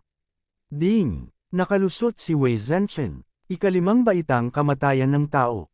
Matapos lamunin ni Wei Zhenchen ang Crimson Rock Giant, tumaas ng 2 beses ang kanyang lakas, na umabot sa 5th grade human body disaster. Pero hindi pa tapos. Ding! Nakalusot si Wei Zhenchen. Ang ikatlong abiso ng system ay tumunog, at si Wei Zhenchen ay nakalusot sa ika-6 na baitang human body disaster. Malaki talaga ang kinita mo this time. Tiningnan ni Yezuan ang nasa sabik na si Wei Zhenchen at hindi niya maiwasang mapangiti ng mapait. Siyempre, sa pagkakataong ito, nakakuha din siya ng isang solong DevR point. Hindi niya pinabayaan si Senior Brother Lian at ang iba pa na makahabol sa Crimson Rock Giant. Bagamat hindi tumaas ang kanyang kaharian, tumalon si Wei Zhenchen ng 3 antas, 2 antas na mas mataas kaysa kay Yezuan, kaya tumaas ng 2 hanggang 3 beses ang lakas ni Yezuan. Bumalik tayo at tingnan natin. Pagkatapos mag-isip ng mabuti, nagpasya si Yezuan na bumalik sa Crimson Rock Mine. Kung tutuusin, baka may Crimson Rock Spider King pa doon. Para naman kay Senior Brother Lian, malaki ang posibilidad na tumakbo siya pabalik sa Crimson Rock Sect para magreklamo. Sa anumang kaso, sila ang gumawa ng unang hakbang. Ito ang naisip ni Yezuan. Kung tutuusin, siya ang biktima. Agad siyang sumugod patungo sa Blood Rock Mine. Nang bumalik siya sa malaking butas na nilikha ng Blood Rock Giant, nalaman niyang walang tao doon. Anong nangyayari? Saan nagpunta lahat? Naglayas ba silang lahat? Nagulat si Yezuan. Gayunpaman, ito ay katanggap-tanggap pa rin. Pagkatapos ng lahat, bago sumabog ang Crimson Stone Giant, ang lakas ng pag-atake nito ay kahanga-hanga. Tiyak na maaari nitong matapakan ang ika-6 na yugto ng Human Body Disaster Cultivator hanggang mamatay sa isang solong stomp. Kung hindi sila tumakbo, nililigawan ba nila si kamatayan? Higit pa rito, ang lakas ng pagsabog ay sapat na upang durugan ang karamihan sa mga disipulo hanggang sa mamatay. Masyadong tamad si Yezuan para hanapin ang iba pang mga disipulo. Direkta siyang nag-drill sa burrow. Ang target niya sa pagkakataong ito ay ang Bloodstone Spider King.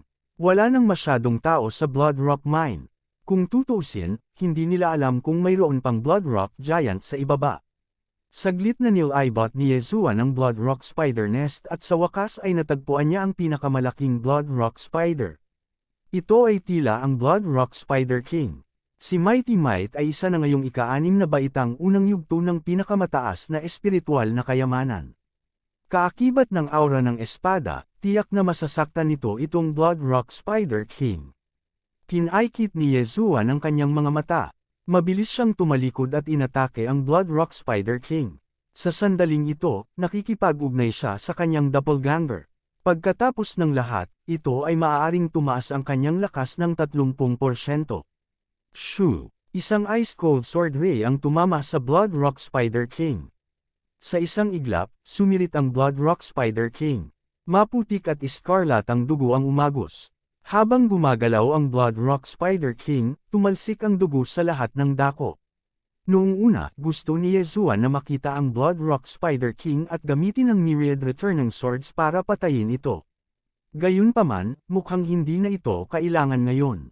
Malamig na Sky Slash, mata ng Nirvana. Sa anumang kaso, walang ibang mga banta sa Blood Rock Mine.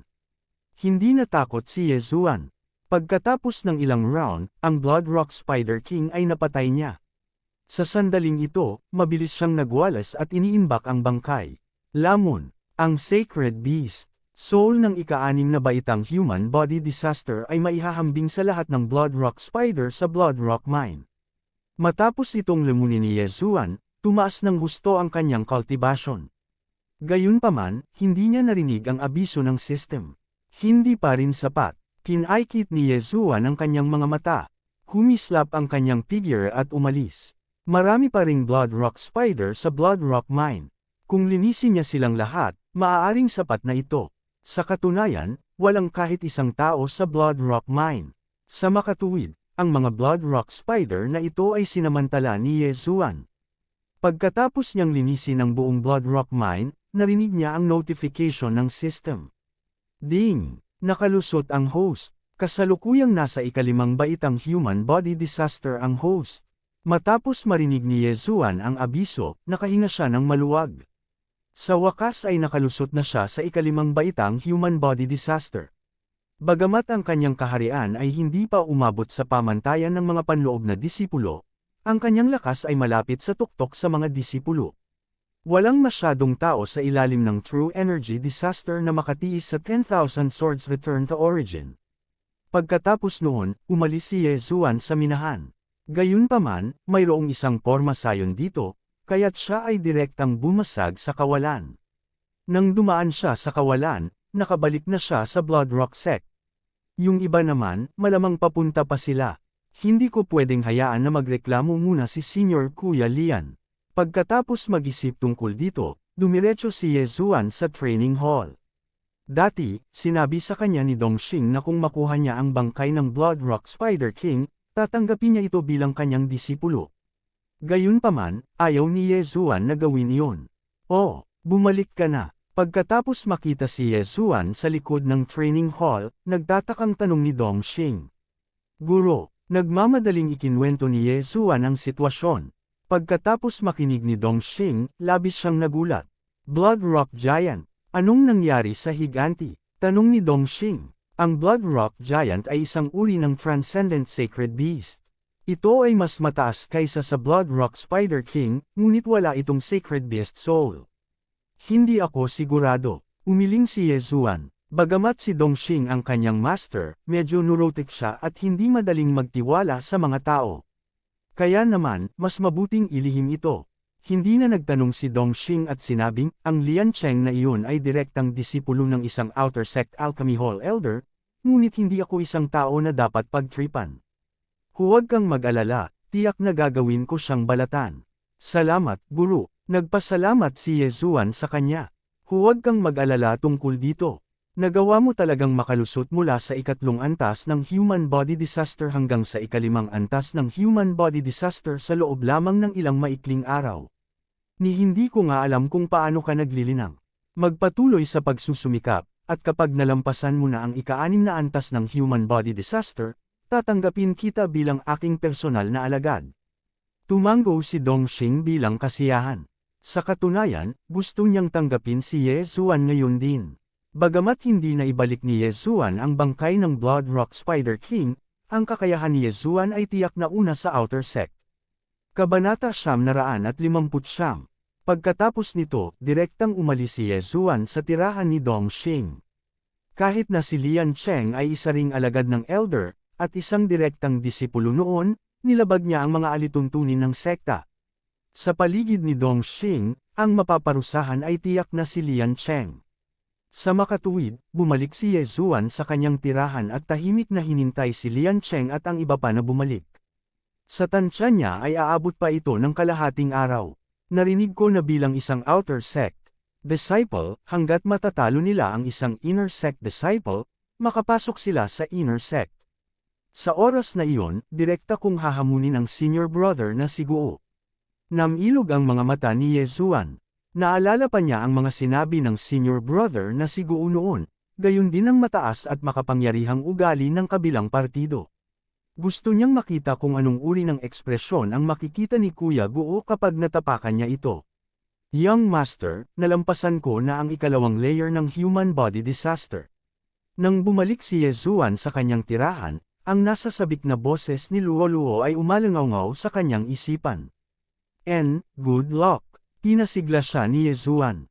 Sa edad na 15, si Luo Luo ay pumasok lamang sa Blood Rock Sect sa loob ng 2 buwan, ngunit nakalusot na siya sa ikalawang layer ng human body disaster. Ang kanyang kakayahan ay maaaring ituring na top-notch. Gayunpaman, nalampasan ni Yezuan ang ika-5 layer ng human body disaster mula sa tuktok ng ika-9 na layer ng human body disaster sa loob lamang ng 2 buwan. Ang kanyang kakayahan ay direktang nalampasan ni Luo Luo. Kung tungkol sa nangyari ngayon, hindi plano ni Yezuan na sabihin kay Luo Luo, dahil ayaw niyang magambala siya. Ngayong mayroon pa akong isang DevR point, alin ang dapat kong palakasin? Si Yezuan ay nagmumuni-muni sa kanyang puso. Maraming gamit ang DevR points. Maaaring gamitin ang mga ito upang ipagpalit ang Supreme Being Spiritual Treasures, Bloodline Evolution Pills, at iba pa. Sa katunayan, gusto talaga ni Yezuan na mag-evolve muli si Luo Luo, ngunit wala siyang sapat na DevR points. Sa makatuwid, nagpasya siyang panatilihin muna ang DevR point na ito, at tingnan itong muli sa hinaharap, dahil maaaring maging kapaki-pakinabang ito sa hinaharap. Napakabilis, kalahating araw na ang lumipas. Gayunpaman, ibinalik ni Dongxing ang isang balita na ikinadismaya ni Yezuan. Yezuan, na si Lian Cheng at ang iba pa ay iginiit na hindi kanila nakita noong araw na iyon. At saka, may isang panloob na elder ng sekta sa likod nila, kaya natagpuan ni Dongxing si Yezuan at walang magawang sinabi. Bagamat naniwala siya sa mga salita ni Yezuan, walang ibang tao noong araw na iyon. Hanggat pare-pareho si Lian Cheng at ang mga salita ng iba, walang patunay si Yezuan. Ganun ba? Kinaikit ni Yezuan ang kanyang mga mata.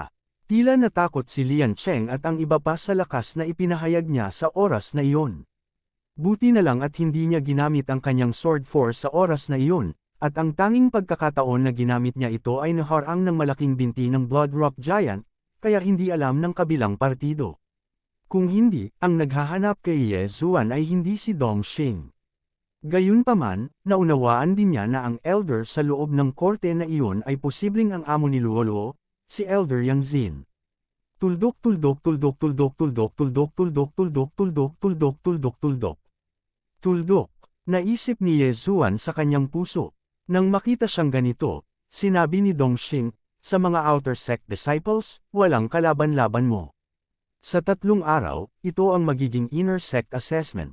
Hanggat pumasa ka sa assessment o matatalo ang isang Inner Sect disciple, maaari kang makapasok sa Inner Sect. Sa iyong kakayahan, hindi magiging problema para sa iyo na tanggapin bilang isang direktang alagad ng isang elder sa loob ng sekta. Panipi, noong una, gusto ni Dongxing na tanggapin si Ye Zuan bilang isang disipulo, ngunit alam niya ang kanyang sariling limitasyon. Pakiramdam niya ay walang paraan para turuan niya si Ye Zuan, kaya maaari na lamang niyang isuko ito at ibigay ito sa isang elder sa loob ng sekta. Master, siguradong makakapasok ako sa inner sect, mataimtim na sabi ni Ye Zuan. Upang makapasok sa panloob na sekta, ang isa ay kailangang nasa ikapitong yugto man lamang ng human body. Disaster, maliit lamang na bilang ng mga disipulo sa ika-6 na yugto ng human body disaster ang pumasa sa pagtatasa. Gayunpaman, sa kanyang kasalukuyang lakas, maaari niyang patayin ang isang tao sa ikapitong yugto ng human body disaster sa isang strike. Ang pagpasa sa pagtatasa o pagkatalo sa isang inner sect disciple ay hindi magiging problema. Buti naman Master naniniwala sa iyo. Isang nasisiyahang ngiti ang ipinakita ni Dongxing. Bagamat mayroon siyang ilang direktang disipulo, dalawa sa mga ito ay nasa ika-6 na yugto ng human body disaster, wala sa kanila ang may tiwala na katulad ni Ye Zuan. Pagkatapos nito, umalis si Dongxing.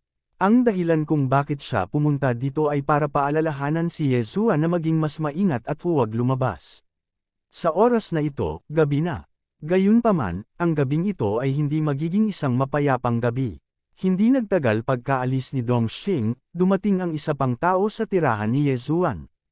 Hindi ko akalain na maglalaro ka talaga ng baboy para kainin ang tigre. Hindi naman masama ang lakas mo. Isang pamilyar na boses ang pumasok sa tainga ni Ye Zuan. Hindi na kailangang lumabas ni Ye Zuan upang malaman na ang taong dumating ay tiyak na ang panloob na disipulo ng sekta, si Senior Brother Guo. Nang marinig ang boses, lumabas siya at sinabing walang pakialam, may napakagandang pamamaraan si Senior Brother Guo. Nagawa mo pang sugpuin ang bagay ng pagpatay sa kapwa mo disipulo. Haha, you don't need to provoke me. Hindi ako aamin. Bahagyang napakunot ang sulok ng bibig ni Senior Brother Guo, na nagsasabing, ang iyong kaligtasan mula sa isang malaking kalamidad ay hindi ko inaasahan. Ngayon, bibigyan kita ng pagkakataon. Isumite mo sa akin at hahayaan kitang makapasok sa panloob na sekta sa loob ng 3 araw. Ano? Naghinala si Ye Zuan na mali ang kanyang narinig. Gusto talaga nitong si Senior Brother Guo na magpasakop. Joke ba ito? Masyadong mataas ang tingin ni Senior Brother Guo sa iyong sarili. Anong kakayahan ang mayroon ka para gawin akong subordinate mo? Puno ng paghamak ang tono ni Ye Zuan, na para bang hindi niya inilagay sa kanyang mga mata si Senior Brother Guo. Kung gayon maaari kang manatili sa panlabas na sekta sa natitirang bahagi ng iyong buhay. Sabi ni Senior Brother Guo na may malungkot na mukha. Nang marinig ito, hindi napigilan ni Ye Zuan ang pag-urong. Nagkunwari siyang labis na nag-aalala, at sinabing, mukhang kayang kontrolin ni Senior Brother Guo ang pagsusuri sa panloob na sekta. Gayunpaman, Senior Brother Guo, nakalimutan mo na ba na may ibang paraan para makapasok sa panloob na sekta? Natural na alam ni Senior Brother Guo kung ano ang tinutukoy ni Ye Zuan. Ngumisi siya, gusto mong hamanin ang isang panloob na disipulo ng sekta gamit ang iyong lakas. Hindi lang gusto kong hamanin ang isang inner sect disciple, gusto din kitang hamanin, Senior Brother Guo. I wonder kung tatanggapin ni Senior Brother Guo. Nakangiting sabi ni Ye Zuan. Ang mga salitang ito ay lubos na nagpagalit kay Senior Brother Guo. Gusto talaga siyang tapakan ni Ye Zuan para makapasok sa inner sect. Gaano siya ka-ignorant? Ang kanyang lakas ay itinuturing na nasa tuktok ng ikapitong layer ng human body disaster. Gayunpaman, si Ye Zuan ay nakapatay lamang ng ika-6 na layer ng human body disaster at nang ahas na hamanin siya. Ito ay simpleng panliligaw sa kamatayan. Dahil masyado mong pinahahalagahan ang iyong sarili, maghihintay ako at titingnan. Malamig na sigaw ni Senior Brother Guo at biglang hinampas ang palad niya. Pang! Ang bahay sa likod ni Ye Zuan ay agad na gumuho, naging mga guho ng palad ni Senior Brother Guo. Sa oras na ito, sila ay nasa Blood Rock Sect, kaya hindi nang ahas si Senior Brother Guo na sampilan si Ye Zuan sa mukha.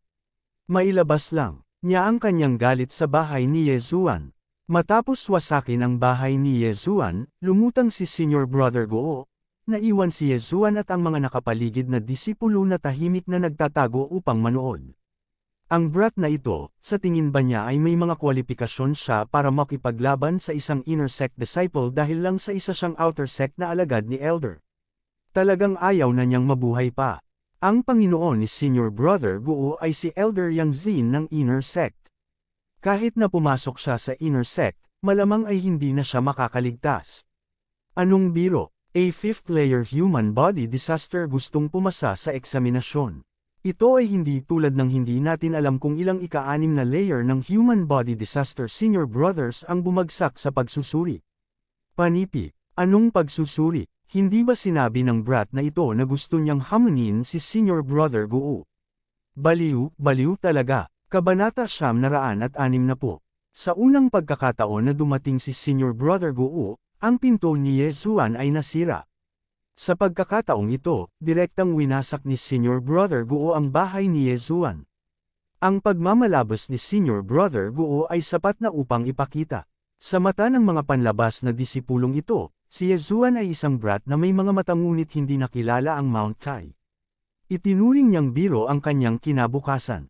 Gayunpaman, hindi nila alam na hindi sineseryoso ni Yezuan si Senior Brother Guo. Ang kanyang pinto ay nasira, ang kanyang bahay ay nawasak, at siya ay kinubkob sa Blood Rock Mine. Ang lahat ng sama ng loob na ito ay mga bagay na paghihiganti ni Yezuan sa loob ng 3 araw. Sa puso ni Yezuan, si Senior Brother Guo ay isa lamang stepping stone para makapasok siya sa inner sect. Mayroon pang 3 araw na natitira. Pupunta ako at tatanggap pa ng ilang misyon.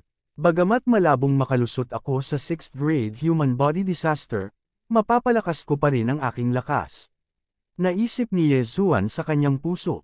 Kahit na hindi niya inilagay ang Senior Brother Guo na iyon, na nasa ika-7 yugto ng human body disaster, sa kanyang paningin, hindi niya sasayangin ang 3 araw na ito. Kung tutuusin, ang Senior Brother Guo na iyon ay isa lamang langgam sa harap ng kanyang tunay na kaaway. Ang Yin-Yang Old Ancestor ay nasa manifestation realm man lang. Kahit na ang mga eksperto sa spirit disaster ay hindi makayanan ang isang suntok mula sa kanya, hindi pa banggitin si Senior Brother Guo, na hindi pa nakakarating sa true energy disaster. Gayunpaman, kasalukuyang walang 6-star na misyon sa panlabas na sekta. Para sa 5-star missions, tinansya ni Yezuan na kahit na makumplito niya ang 2 o 3 sa mga ito, hindi siya makakalusot. Sa sandaling ito, tumungo si Yezuan sa training hall. Sa pagkakataong ito, hindi na niya kailangang mag-ulat kay Dongxing at direktang tumanggap ng 5-star mission. Sa mga sumunod na araw, pumunta siya para tapusin ang mga misyon sa training hall. Matapos makumplito ang mga ito, makakakuha siya ng ilang kayamanan mula sa training hall at ang ilan mula sa sistema ng misyon. Bilang karagdagan sa mga gantimpala na nakuha niya sa panahon ng mga misyon, nadagdagan niya ng kaunti ang kanyang lakas sa nakalipas na 3 araw. Gayunpaman, ang resulta ay tulad ng inaasahan niya. Hindi siya nakalusot sa 6th grade human body disaster. Kung may 6-star missions, natatakot ako na baka makalusot ako. Walang magawang umiling si Yezuan. Kinabukasan ay ang araw ng pagsusuri sa panloob na sekta. Maraming mga alagad sa labas ng sekta na nakaalis na rin ang bumalik. Ang pagsusuri sa panloob na sekta ay nangangailangan ng pagpaparehistro, ngunit ang ibang paraan ng paghamon sa mga alagad ng panloob na sekta ay hindi. Pagdating ng panahon, tawagin na lang nila ang mga pangalan. Young Master, pupunta ka ba sa inner sect examination bukas? Sa gabi, nagtanong din si Luoluo. Siyempre, pero hamunin ko bukas ang isang inner sect disciple. Siya ang Senior Brother Guo ng Master mo, sagot ni Yezuan. Senior Marshal Brother Guo, sige, Young Master, kailangan mong bugbugin siya bukas. Ang taong ito ay masyadong nakakainis, palaging tumutulong sa mga tao na magpadala sa akin ng mga bulaklak. Ngunit Young Master, kailangan mong mag-ingat. Ang Senior Brother Guo na ito ay tila anak sa labas ng aking guro. Biglang sinabi ni Luoluo kay Yezuan ang isang nakakagulat na katotohanan. Anak sa labas ng amo mo. Anong nangyari? Gulat na tanong ni Yezuan. Ang isang anak ay isang anak na lalaki. Paano siya naging illegitimate child? May isang anak lang si Master, Guo Chao ang pangalan niya, pero anak ito ng asawa niya.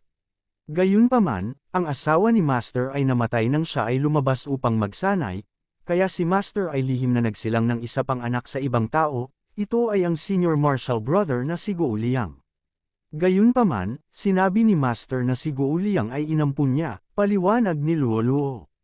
So sinasabi mo na itong senior martial brother Guo ay may isang nakatatandang kapatid sa ama na nagngangalang Guo Chao. Agad namang nag-react si Ye Zuan.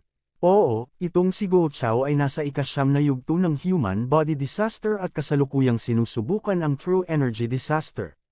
Bukod dito, narinig ko na mayroon siyang magandang relasyon sa young sect master.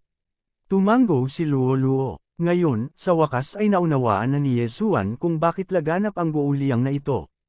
Lumalabas na ang kanyang ina ay isang elder, at mayroon siyang isang nakatatandang kapatid sa ama na may magandang relasyon sa young sect master ng Blood Rock sect. Gayunpaman, hindi pipiliin ni Ye Zuan na hindi maghiganti dahil sa background ng kabilang partido. Dahil alam ni Luo Luo ang tungkol dito, kung gayon hindi ito dapat maging lihim sa panloob na sekta. Nag-isip sandali si Ye Zuan, pagkatapos ay nagtanong, kung gayon Luo Luo, kilala mo ba kung sino ang ama ni Guo Liang? Iyon ay hindi ko alam. Sa makatuwid, young master, kailangan mong mag-ingat. Kung bugbugin mo si senior martial brother Guo Liang, maaari kang makasakit ng maraming tao, paalala ni Luo Luo sa kanya. Naiintindihan ko, ngunit kailangan mong mag-ingat sa iyong guro. Mukhang hindi siya mabuting tao. Pinaalalahanan din siya ni Ye Zuan. Sa hindi inaasahang pagkakataon, humajijek si Luo Luo, oo, hinahayaan niya akong makipag-ugnayan kay Guo Liang. Tila may lihim siyang motibo sa akin. Matapos marinig ito, nakahinga ng maluwag si Ye Zuan. Natatakot siya na ang batang babaeng ito na si Luo Luo ay madaling malinlang, ngunit ngayon, tila hindi ganoon katanga si Luo Luo. Sa Blood Rock sect, medyo ligtas pa rin si Luo Luo. Dati nang nag-set up si Ye Zuan ng void positioning system sa tirahan ni Luo Luo. Kung si Luo Luo ay nasa anumang panganib sa hinaharap, maaari niyang agad na mag-teleport at itago si Luo Luo sa storage space. Ngunit muli, hamon ni Ye Zuan si senior martial brother Guo bukas. Medyo magulo ang background ni senior martial brother Guo, kaya nadama niya na dapat siyang magpakita ng kaunting awa upang maiwasang mapahiya si Elder Yang Xin. Dahil nawasak ang bahay, si Ye Zuan ay walang lugar na makapagpahinga. Kaya naupo na lang siya na nakakrus ang paa sa looban para sa gabi. Sa orihinal, nagpadala si Dongxing ng mga tao upang muling itayo ang isang bagong bahay para kay Ye Zuan, ngunit tumanggi si Ye Zuan. Nais niyang umalis sa mga guho at hayaan si Guo Liang na makita kung ano ang ibig sabihin ng labis na pagpapahalaga sa lakas ng isang tao. Hindi nagtagal, dumating ang sumunod na araw. Ang Blood Rock sect ay mayroong ilang libong outer disciples, ngunit isang daan lamang sa kanila ang nakaabot sa 6th grade mortal body disaster. Ngayon, ang daang taong ito ay sama-samang natipon, naghahanda na lumahok sa pagsusuri sa panloob na sekta. Siyempre, mayroong higit sa 10 tao tulad ni Ye Zuan, na naghahanda na direktang hamanin ang mga disipulo sa loob ng sekta. Kung nagtagumpay sila sa kanilang hamon, sila ay direktang papasok sa panloob na sekta. Kung mabaigo sila, mawawalan sila ng pagkakataong ito. Maraming tao ang lumahok sa pagsusuri sa panloob na sekta, hindi bababa sa 500 tao. Kabilang sa kanila, ang karamihan ay mga disipulo ng 5th grade mortal body disaster, ngunit bago ang pagsusuri sa panloob na sekta, maghahamon muna sila sa isa't isa. Sa oras na ito, ilang libong tao na ang nagtipon sa outer sect martial field ng Blood Rock sect. Nandito sila, narito sila. Nandito ang mga matatanda sa loob ng sekta. Mayroon ding ilang dosenang inner sect senior martial brothers. I wonder how many people will choose to direct challenge the inner sect senior martial brothers this time. Nagkagulo ang buong field. Bagaman ang pagsusuri sa panloob na sekta ay walang kinalaman sa karamihan ng mga tao, ito ay lubhang kawili-wiling panoorin. Si Ye Zuan, na halo-halong tao, ay sumulyak. Sa pagkakataong ito, mayroong higit sa 50 inner sect disciple na dumating, at kasabay nito, mayroon ding malapit sa 10 inner sect elders. Ang mga elder sa loob ng sekta ay pawang mga eksperto ng true energy disaster. Para naman kay Dongxing, na tumanggap kay Ye Zuan bilang kanyang disipulo, siya ay nasa 9th grade mortal body disaster lamang. Ang mortal body disaster ay lubos na nagpapataas ng pangangatawan ng isang tao, habang ang true energy disaster ay lubos na nagpapataas ng lakas ng true energy ng isang tao. Tungkol naman sa spirit disaster, ito ay lubos na nagpapataas ng lakas ng isang espiritu. Kapag tumaas ang lakas ng espiritu ng isang tao, tataas din ang pisikal na katawan at true energy ng isang tao. Higit pa rito, ang pagtaas ay magiging mas malaki kaysa noong ang isa ay nasa mortal body disaster o spirit disaster. Sa makatuwid, mas malakas ang pagsupil sa tatlong supreme sovereign disasters. Sa oras na ito, ang tingin ni Yezuan ay damapo at damapo sa isang tao, si Guo Liang. Sa oras na ito, nakatayo si Guo Liang sa likod ng isang babaeng elder. Tila ang babaeng elder na ito ay ang ina ni Guo Liang, gayon din ang amo ni Luo Luo na si Yang Xin.